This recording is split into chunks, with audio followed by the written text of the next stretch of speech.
میرے دوستو تعویذ کیا ہے؟ پہلے یہ دیکھیں کہ تعویذ کا تعلق دنیا سے ہے یا آخرت سے؟ کیا آج تک کسی نے اس طرح تعویذ لیا کہ مجھے تعویذ دے دو تاکہ قبر میں فرشتوں کے جواب دے سکوں؟ سنا ہے ایسا تعویذ؟ یہ مجھے تعویذ دے دو تاکہ میں جنت پہنچوں، جہنم سے بچ جاؤں؟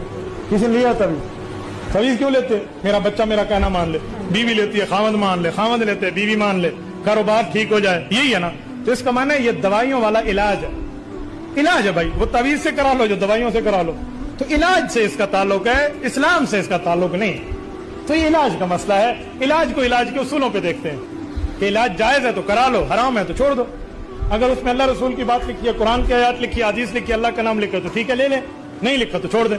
بعض حضرات کہتے ہیں حدیث پاک میں ہے جس نے تعویذ لٹکایا اس نے شرک کیا۔ اے کذاب، حدیث اور پڑھتے ہو اور ترجمہ اور کرتے ہو۔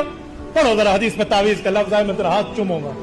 من علق التمیمۃ فقد اشرک، حدیث میں جس نے تمیمہ لٹکایا وہ مشرک ہوا۔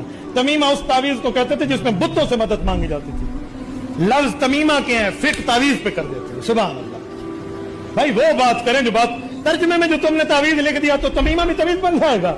تمیمہ وہ ابو جہل والا تعویذ ہے جس میں بت سے مدد مانگی جاتی تھی اور اس میں قرآن کریم لکھا جاتا